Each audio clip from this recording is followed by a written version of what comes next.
Assalamualaikum warahmatullahi wabarakatuh. Salam guru penggerak untuk kita semua.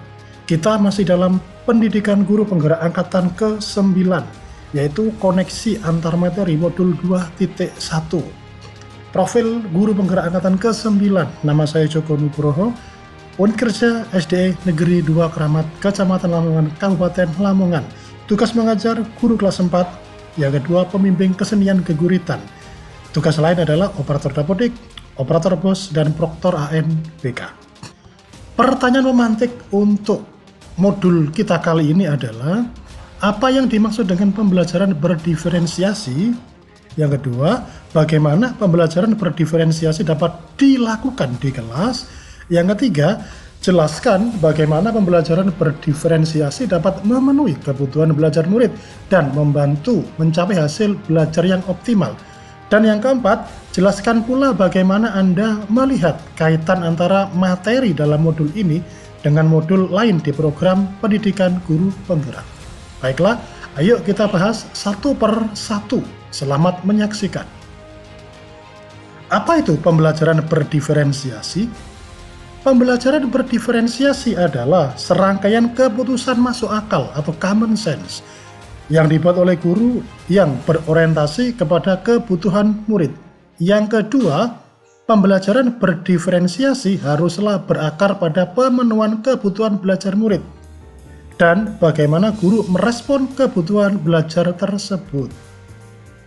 Agar pembelajaran berdiferensiasi bisa diterapkan di kelas, maka harus ada tujuan pembelajaran yang didefinisikan secara jelas. Yang kedua, bagaimana guru menanggapi atau merespon kebutuhan belajar muridnya. Yang ketiga, lingkungan belajar yang mengundang murid untuk belajar. Yang keempat, manajemen kelas yang efektif. Dan yang kelima adalah penilaian berkelanjutan. Bapak Ibu, terkait dengan kebutuhan belajar murid, yaitu yang pertama, kesiapan belajar murid atau readiness. Yang kedua, minat belajar murid. Dan yang ketiga, profil belajar murid. Ayo kita uraikan satu per satu terkait dengan kebutuhan belajar murid. Berikut ini. Kesiapan belajar murid. Guru perlu mengidentifikasi kesiapan belajar peserta didik agar mampu merancang strategi pembelajaran yang sesuai dengan kebutuhan peserta didik.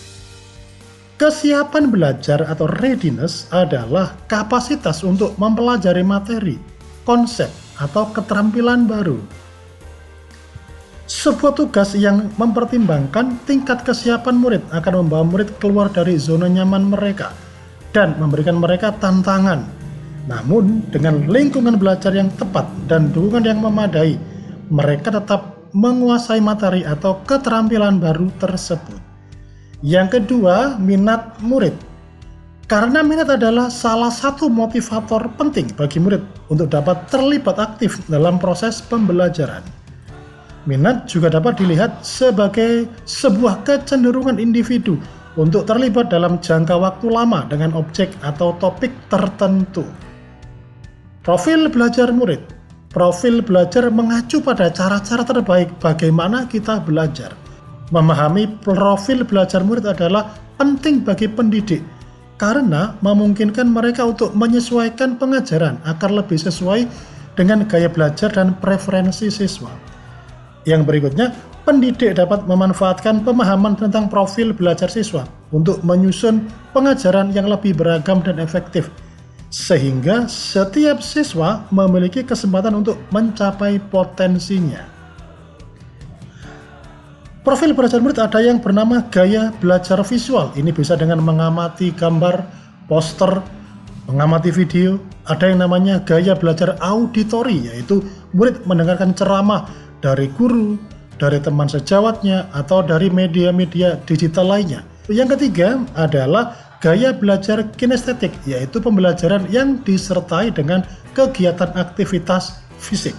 Ketiga gaya tersebut biasanya disukai oleh murid-murid, tinggal bagaimana gurunya menentukan gaya belajar murid-murid tersebut. Cara-cara yang dapat dilakukan guru untuk mengidentifikasi kebutuhan belajar murid. Yang pertama, mengamati perilaku murid. Yang kedua, melakukan identifikasi pengetahuan awal. Yang ketiga, melakukan tes awal. Yang keempat, diskusi dengan orang tua dan guru kelas sebelumnya. Yang kelima, membaca rapor murid. Yang keenam, mereview dan melakukan refleksi terhadap praktik pengajaran. Dan yang terakhir adalah menggunakan berbagai penilaian diagnostik. Strategi pembelajaran berdiferensiasi. Yang pertama, diferensiasi konten. Yang kedua, diferensiasi proses. Dan yang ketiga, diferensiasi produk. Ayo kita ulas satu per satu terkait strategi pembelajaran berdiferensiasi. Yang pertama, diferensiasi konten. Apa itu? Pendekatan yang memungkinkan guru untuk menyediakan materi pelajaran yang sesuai dengan tingkat pemahaman, minat, dan kebutuhan belajar individu siswa. Guru dapat menyediakan materi yang lebih mendalam atau lebih sederhana, atau memilih bahan bacaan atau sumber daya yang relevan dengan minat siswa. Yang kedua, diferensiasi proses. Penyediaan pendekatan pengajaran yang berbeda untuk berbagai kelompok siswa tergantung pada gaya belajar, tingkat kemampuan, dan preferensi mereka. Menggunakan berbagai metode pengajaran, strategi, dan alat untuk memastikan bahwa siswa mendapatkan akses ke materi pelajaran dengan cara yang paling efektif bagi mereka. Dan yang ketiga, diferensiasi produk. Apa itu? Yaitu memungkinkan siswa untuk menunjukkan pemahaman mereka melalui berbagai bentuk hasil atau produk. Siswa diberi fleksibilitas dalam cara mereka mengekspresikan pemahaman mereka, sehingga mereka dapat memilih format yang sesuai dengan minat dan kemampuan mereka. Bapak Ibu, apa sih kaitan antara modul 1.1, 1.2, 1.3, dan 1.4 dengan modul 2.1? Berikut ini adalah penjelasan singkatnya. Dalam modul 1.1 dan 1.4 dijelaskan sebagai berikut. Pada modul 1.1, di mana guru harus dibentuk dulu pemikiran, karakter, dan kompetensinya dalam mendidik serta mengajar. Dari modul 1.2, guru diperkenalkan nilai dan peran guru penggerak, yang di dalamnya terdapat dimensi profil pelajar Pancasila yang harus diimplementasikan oleh peserta didik. Pada modul 3, guru harus punya visi yang baik dan sesuai untuk menuntunnya menuju peserta didik untuk merdeka dalam belajar dan mempunyai karakter profil pelajar Pancasila. Dari modul 1.4, guru harus menjadi pribadi yang mumpuni, stabil, bisa memecahkan masalah tanpa menambah masalah baru, dan menjadi motivator yang handal untuk peserta didiknya. Dalam modul 2.1 ini, guru diberikan treatment ataupun penguatan untuk mengelola pembelajaran, di mana guru harus memahami karakter yang unik dari murid-murid yang setiap hari ditemui. Guru dipersiapkan sebagai pribadi yang hebat, yang mampu memberikan pembelajaran sesuai dengan kebutuhan belajar murid-muridnya.